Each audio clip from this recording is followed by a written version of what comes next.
नमस्कार। जी के कुछ ट्रैकर में आपका स्वागत है। आज का हमारा टॉपिक मध्य प्रदेश सामान्य अध्ययन के अंतर्गत मध्य प्रदेश की नदियों से संबंधित है। मध्य प्रदेश की नदियों को जानने से पहले आइए हम देखते हैं कि भारत में नदियों का डिवाइडेशन किस हिसाब से किया गया है। तो भारत की जो नदियां हैं उन्हें हम मुख्यतः दो प्रकार से देख सकते हैं।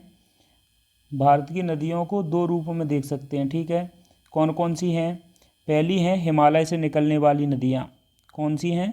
हिमालय से निकलने वाली नदियाँ।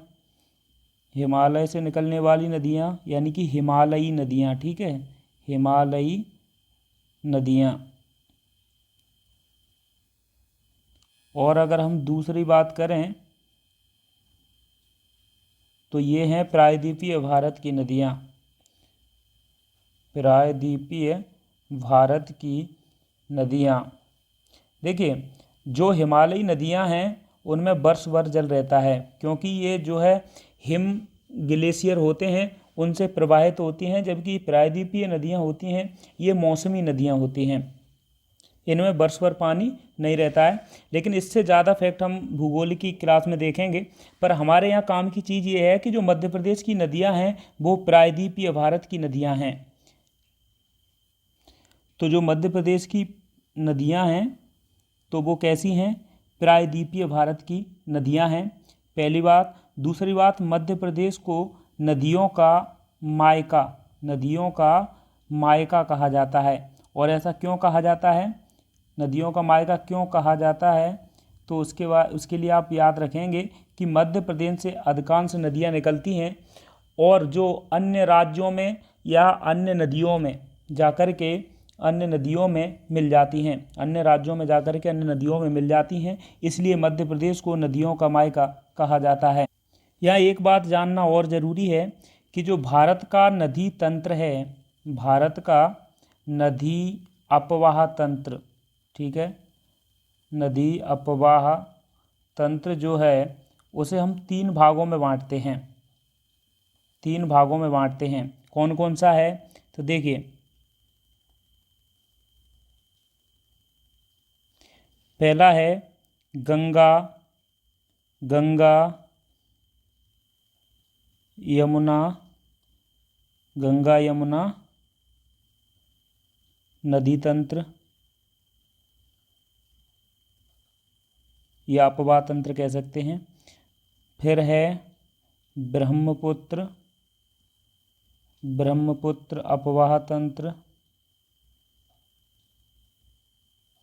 और यहाँ पर है सिंधु और उसकी सहायक नदियों के द्वारा बनाया गया अपवाह तंत्र, ठीक है।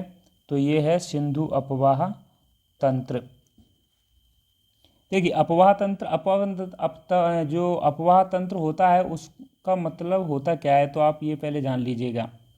मान लीजिए ये कोई नदी निकल रही है, ठीक है, तो इसकी कुछ सहायक नदियां हैं, कुछ सहायक नदियां इधर से आईं, कुछ इधर से आ गईं, और इन्होंने मिलके एक जाल का निर्माण किया, और इसे हम क्या कहेंगे? तो ये अपवाह तंत्र कहलाएगा, ठीक है।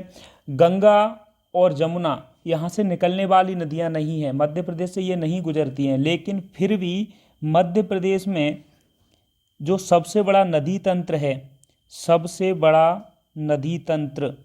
अगर मध्य प्रदेश का सबसे बड़ा अपवाह तंत्र या नदी तंत्र की बात करें तो ये गंगा यमुना का जो नदी तंत्र है वही है। और ऐसा है क्यों? क्योंकि गंगा नदी की सहायक नदी है यमुना, ठीक है, और यमुना की सहायक नदी है चंबल। इसके साथ ही बाकी की अन्य नदियाँ भी हैं जो यहाँ से, जैसे बेतवा है, सिंध है, तो ये सभी चंबल और यमुना में मिलकर के फिर गंगा नदी का अपवाह क्षेत्र बन जाता है। तो ये मध्य प्रदेश का सबसे बड़ा नदी अपवाह क्षेत्र है। चलिए अब शुरू करते हैं मध्य प्रदेश में नदियाँ। तो मध्य प्रदेश की हम नदियों की बात करें तो मध्य प्रदेश की सबसे बड़ी नदी है नर्मदा। ये अमरकंटक से जो निकल रही है वो नर्मदा। उसके बाद में चंबल है, बेतवा, सोन, कैन, ये कूनो, तमाम नदियां हैं, ये कुछ मुख्य नदियां हैं, इसके बाद में भी अधिकांश नदियां छोटी छोटी हैं। तो चलिए हम शुरू कर रहे हैं नर्मदा नदी। तो देखिए, अगर नर्मदा की हम बात करें तो नर्मदा, यहाँ पर आपको कुछ पर्वत मिल जाएंगे जिनका नाम है विंध्याचल पर्वत श्रेणी। ठीक है, विंध्याचल पर्वत श्रेणी। ठीक है, इसके नीचे आपको मिल जाएगा सतपुड़ा मेकाल पर्वत श्रेणी, सतपुड़ा मेकाल पर्वत श्रेणी, सतपुड़ा मेकाल पर्वत श्रेणी इसके नीचे है, और इसके ऊपर है विंध्याचल या विंध्य पर्वत श्रेणी। तो आप ये याद रखेंगे, विंध्य पर्वत श्रेणी या विंध्य रेंज बोल दीजिएगा। और यहाँ पर सतपुड़ा, सतपुड़ा मेकाल, सतपुड़ा मेकाल पर्वत श्रेणी। तो सतपुड़ा मेकाल पर्वत श्रेणी और विंध्य रेंज के बीच से नर्मदा नदी गुजरती है। ठीक है, अगर हम यहाँ से बात करें कर्क रेखा, तो देखिए मध्य प्रदेश से ऐसे आप जानते होंगे कि कर्क रेखा गुजरती है। ठीक है, तो ये कर्क रेखा है। तो कर्क रेखा के समानांतर नर्मदा नदी निकलती है। तो ये कहाँ से निकलती है? मध्य प्रदेश का एक ज़िला है अनूपपुर, अनूपपुर में अमरकंटक। ठीक है, अनूपपुर में अमरकंटक से ये नदी निकलती है, और यहाँ पर ये पर्वत हैं, इन पर्वतों का नाम है मेकाल पर्वत। ठीक है, तो ये मेकाल पर्वत से निकलती है, और ये पूरब से, देखिए इधर पूरब है, तो ये मध्य प्रदेश के पूरब से किस दिशा में बहती है? पश्चिम में। ठीक है, पूरब से पश्चिम दिशा की तरफ बहते हुए ये अरब सागर में खंबात की खाड़ी में गिर जाती है। तो जो इसका उद्गम है, अगर हम उद्गम की बात करें तो ये कहाँ पर है? मेकाल पर्वत में अमरकंटक से। कहाँ से? अमरकंटक से। और अमरकंटक है कहाँ पर है? तो मध्य प्रदेश का एक पूर्वी जिला है अनूपपुर, वहाँ पर है अमरकंटक, वहाँ से ये निकलती है। और समापन अगर बात करें तो इसका समापन होता है खंबात की खाड़ी अरब सागर में, खंबात की खाड़ी अरब सागर में। तो आप ये दोनों फैक्ट याद रखेंगे। ठीक है, वहीं अगर हम इसके डिस्टेंस की बात करें तो ये इसकी जो लंबाई है, इसकी जो लंबाई है वो कुल लंबाई की अगर देखें तो ये है 1312 किलोमीटर। कितनी? 1312 किलोमीटर। लेकिन अगर हम मध्य प्रदेश में बात करें, मध्य प्रदेश में इसकी कुल लंबाई कितनी है? तो मध्य प्रदेश में इसकी लंबाई है 1077 किलोमीटर। इस हिसाब से अगर हम देखें तो ये मध्य प्रदेश की सबसे लंबी नदी है, सबसे लंबी नदी है। और अगर दूसरी बात करें, अगर भारत में इसको देखें तो भारत की 5वीं सबसे बड़ी नदी है, सबसे लंबी नदी है ना? 5वीं सबसे लंबी नदी है। तो ये फैक्ट आप याद रखेंगे। तो अब हम देखते हैं कि नर्मदा नदी के जो उपनाम हैं वो किस किस नाम से जानी जाती है। तो उपनामों की अगर हम बात करें तो जो ऋग्वेद और पुराणों में इसका नाम मिलता है वो मिलता है रेवा। ठीक है, रेवा। वहीं एक भूगोलविद होते थे टॉलमी। तो टॉलमी ने इसे क्या कहा है? टॉलमी ने इसका नाम नामोदोस, नामोदोस कहा है। किसने कहा है? टॉलमी ने। ठीक है, कालिदास की मेघदूतम एक रचना है, उसमें इसे सोमोप्रभा कहा गया है। क्या कहा गया है? सोमोप्रभा।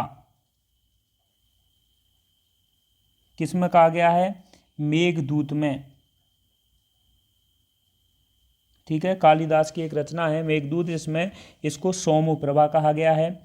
अब ये देखिए, यहाँ मैंने आपको बताया था कि ये मेकाल पर्वत से निकलती है। मेकाल पर्वत की सबसे ऊंची चोटी है अमरकंटक, तो वहाँ से ये निकलती है। तो इसी के नाम पर इसे मेकाल सुता भी कहा गया है। क्या कहा गया है? मेकाल सुता, अर्थात मेकाल की पुत्री। तो ये इसका नाम मैकाल पर्वत के नाम से पड़ा है। मध्य प्रदेश की ये प्रमुख नदी है, सबसे महत्वपूर्ण नदी है, तो इसलिए इसे मध्य प्रदेश की जीवन रेखा, मध्य प्रदेश की जीवन रेखा या जीवन धारा कहा गया है।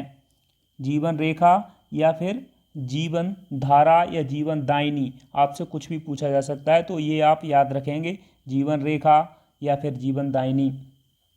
साथ ही एक इसका और अन्य नाम है, तो वो है शिवपुत्री। शिवपुत्री, इसे शिवपुत्री भी कहा गया है। तो ये इसके मुख्य उपनाम थे। हालांकि इसके 20 से भी अधिक उपनाम हैं, लेकिन आप ये जो इम्पोर्टेंट हैं, एग्जाम्स में पूछे गए हैं, इसलिए इन्हें रखा गया है, तो आप इन्हें याद रखिएगा। चलिए अब हम इस पर बात करते हैं इसकी सहायक नदियों के बारे में। देखिए, अगर नर्मदा नदी की सहायक नदियों की बात करें तो काफ़ी सहायक नदियां हैं, लेकिन जो थोड़ी सी बड़ी हैं और जिनकी भूमिका भी है, तो ऐसी नदियों की संख्या कुल जो है 41 है। कितनी है? कुल 41 नदियां हैं।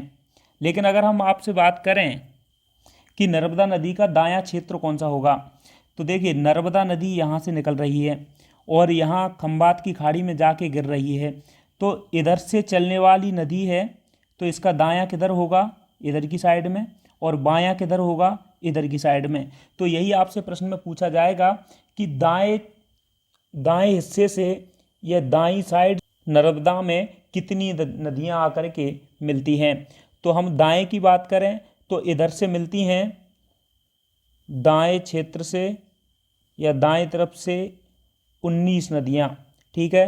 वहीं अगर हम बाएं से बात करें, बाएं तरफ से बात करें, तो ये मिलती हैं 22 नदियां। तो आइए देखते हैं कुछ महत्वपूर्ण नदियों को। तो देखिए, इसके बाईं ओर से कुछ मुख्य नदियों की हम बात करेंगे।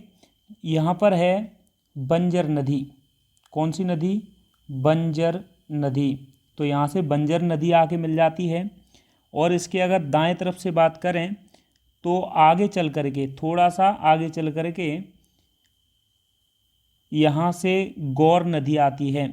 कौन सी नदी? गौर नदी। तो ये गौर नदी है, ठीक है। और थोड़े आगे अगर हम चलेंगे तो जबलपुर के पास में ये गौर नदी मिल जाती है।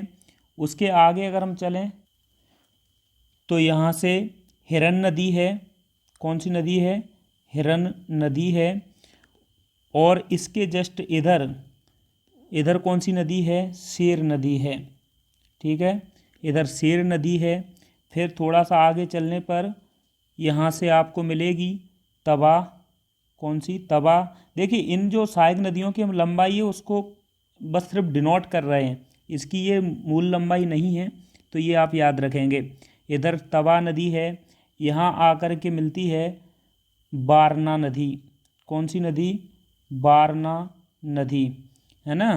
फिर उसके बाद में आगे चल कर के अगर हम देखें तो इधर की साइड से मिलती है एक नदी जिसका नाम है चोरल। चोरल परियोजना का नाम तो सुना ही होगा, ठीक है। तो चोरल नदी। उसके बाद में इधर की साइड कुंडा नदी, कुंडा नदी, है ना। और इधर की साइड से मान नदी। कौन सी? मान नदी। फिर उसके बाद में यहाँ हथनी नदी, हथनी, और उसके नीचे गोई नदी। तो ये जो मुख्य नदियाँ हैं जो नर्मदा की सहायक नदियाँ हैं। इनमें से आपको कुछ फैक्ट याद भी रखने होंगे। अगर हम बात करें कि नर्मदा की सबसे बड़ी नदी, नर्मदा की सबसे बड़ी सहायक नदी अगर कोई पूछ लिए जाए तो वो कौन सी होगी? तवा। नर्मदा की सबसे बड़ी सहायक नदी कौन सी है? तवा नदी। तो ये आप याद रखेंगे।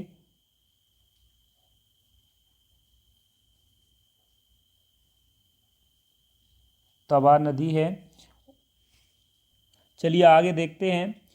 नर्मदा नदी के किनारे बसे कुछ मुख्य नगरों को, जो काफ़ी एग्जाम्स में पूछे जाते हैं, तो आप इन्हें भी देखें। जैसा कि आप जानते हैं कि नर्मदा नदी अमरकंटक से निकलती है, तो अमरकंटक इसके किनारे बसा हुआ है। ठीक है, अमरकंटक के बाद में ये डिंडोरी में प्रवेश करती है, तो यहाँ पर डिंडोरी है। ठीक है, इसके बाएं तट पर कौन है? डिंडोरी है। यहाँ पर डिंडोरी है।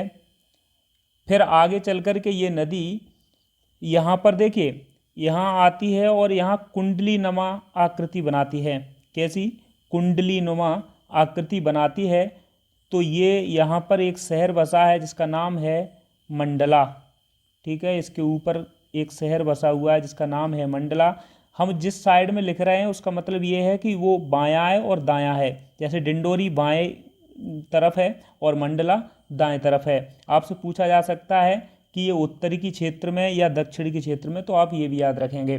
ठीक है, थोड़े से आगे जा कर के यहाँ उसको एक शहर मिलता है जिसका नाम है जबलपुर। ठीक है, जबलपुर भी इस नदी के किनारे बसा है, जहाँ पर ये संगमरमर की जो चट्टानें हैं उनमें प्रवेश करती है और भेड़ा घाट का निर्माण करती है। वहाँ पर धुआंधार जलप्रपात का निर्माण होता है। उसके बाद में ये आगे चल कर के बरमान पहुँचती है। बरमान कहाँ है? बरमान जो है नरसिंहपुर में है। कहाँ पर है? नरसिंहपुर में। यहाँ बरमान है, तो ये बरमान पहुँचती है। बरमान घाट का मेला है ना, तो ये यहाँ नरसिंहपुर में है। तो ये इसके शहर के किनारे बसा हुआ है।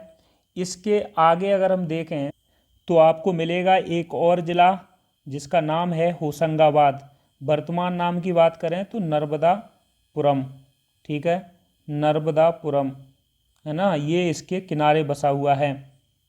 आगे चल कर के ये दो छोटे छोटे शहरों के पास से गुजरती है। इधर है नेमावर, ठीक है, और इधर है हांडिया। इधर क्या है? नेमावर, नेमावर, और इधर है हांडिया। ठीक है, हांडिया हरदा जिला में है और नेमावर देवास में है। तो ये आप याद रखेंगे। हाँ, इसके साथ ही आप याद रखेंगे कि जो नेमावर और हांडिया है ये नर्मदा के दो जुड़वा शहर, ठीक है, नर्मदा के दो जुड़वा शहर कहा जाता है। किसको? हांडिया और नेमावर को। नर्मदा के दो जुड़वा शहर, ये एक बार एग्जाम में पूछा गया है तो आप याद रखेंगे। इसके आगे जाकर के ये नदी खंडवा में पहुंचती है। ठीक है, यहाँ ओंकारेश्वर है। क्या है? ओंकारेश्वर।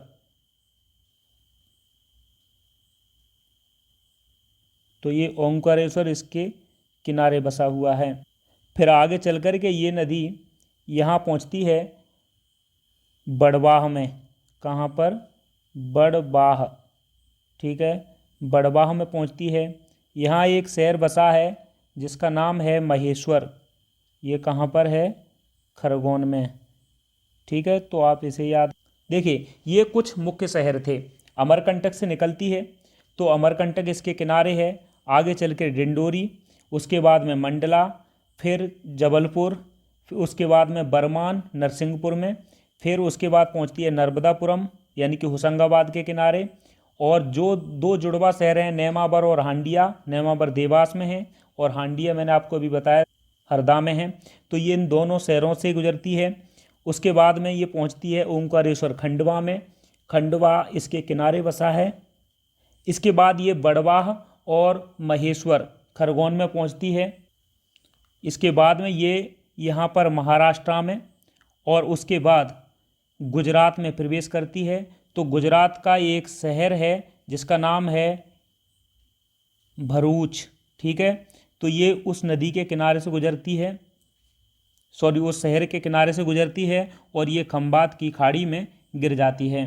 आप याद रखेंगे ये नदी भ्रंश घाटी में बहती है, तो ये एस्चुरी का निर्माण करती है, डेल्टा नहीं बनाती है। ठीक है, एस्चुरी का निर्माण करती है, एस्चुरी का निर्माण करती है लेकिन डेल्टा नहीं बनाती है, डेल्टा नहीं बनाती है। ठीक है, तो आप ये याद रखेंगे। आइए अब हम देखते हैं जलप्रपात। नर्मदा नदी कौन कौन से जलप्रपात बनाती है, काफ़ी एग्जाम्स में पूछे जाते हैं, तो आप ये याद रखेंगे। नर्मदा नदी जब अमरकंटक से निकलती है तो उसके 8 किलोमीटर, लगभग 8 किलोमीटर बाद यहाँ पर एक जलप्रपात का निर्माण करती है जिसका नाम है क्या, कपिल धारा। क्या नाम है, कपिल धारा। कपिल धारा, इसका नामकरण जो है यहाँ पर कपिल मुनि ने तपस्या की थी, तो कपिल मुनि की तपोभूमि है, इसलिए इसका नाम क्या रखा गया, कपिल धारा। ठीक है। उसके 100-150 मीटर बाद यहाँ पर, उसके 100-150 मीटर बाद यहाँ पर एक और जलप्रपात का निर्माण करती है जिसका नाम है दुग्ध धारा। क्या नाम है, दुग्ध धारा। ये दोनों ही अमरकंटक यानी कि अनूपपुर में हैं। ठीक है, तो आप ये याद रखेंगे। तो ये दुग्ध धारा का निर्माण करती है। दुग्ध धारा का जो नामकरण किया गया था तो वो दुर्वासा ऋषि के नाम पर किया गया था, क्योंकि ऐसा माना जाता है कि दुर्वासा जो ऋषि थे, दुर्वासा जो ऋषि थे उन्होंने यहाँ पर तप किया था। ठीक है, तो ये कपिल मुनि के नाम पर है, कपिल मुनि के नाम पर है, और ये दुर्वासा ऋषि के नाम पर है। तो आप ये दोनों फैक्ट देखिए। थोड़ा सा और आगे बढ़ती है तो ये जबलपुर में प्रवेश करती है। जबलपुर में प्रवेश करने के बाद में ये संगमरमर की चट्टानों में पहुंचती है, जहां पर ये भेड़ाघाट का निर्माण करती है। और भेड़ाघाट के निर्माण में, भेड़ाघाट के निर्माण में ये धुआंधार जलप्रपात का निर्माण करती है। किसका, धुआंधार जलप्रपात।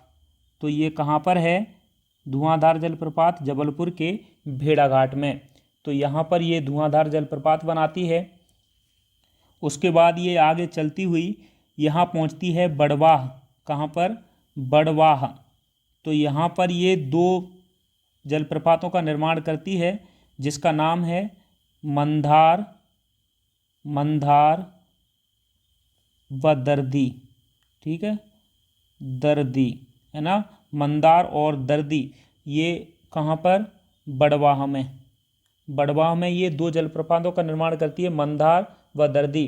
क्योंकि जो मंदार है वो नर्मदा और ताप्ती, नर्मदा और ताप्ती के मिलने से, ठीक है, नर्मदा, सॉरी ताप्ती नहीं, तवा है ना, नर्मदा और तवा के मिलने से मंदार जलप्रपात का निर्माण होता है। आगे चल कर के ये यहाँ पर एक और जलप्रपात का निर्माण करती है जिसका नाम है सहस्त्र धारा। ठीक है, तो ये जो नर्मदा नदी है इसके द्वारा कुछ मुख्य जलप्रपात थे, जैसे कपिल धारा और दुग्ध धारा, दोनों अमरकंटक में हैं। धुआंधार जलप्रपात भेड़ाघाट जबलपुर में, और बड़वाह के पास जाकर के मंदार और दर्दी 2 जलप्रपातों का निर्माण करती है। आगे चल कर के महेश्वर के समीप सहस्त्रधारा जलप्रपात का निर्माण करती है।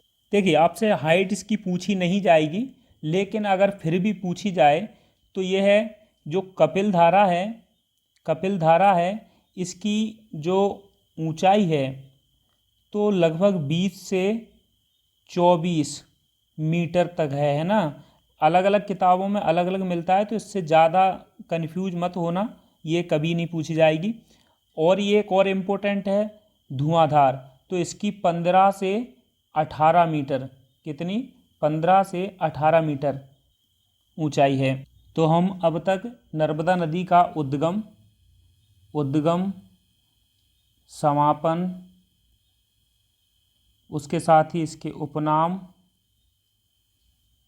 उपनाम के मतलब साथ में किनारे स्थित शहर, किनारे स्थित शहर और जलप्रपात, ठीक है, इन पे बात कर चुके हैं।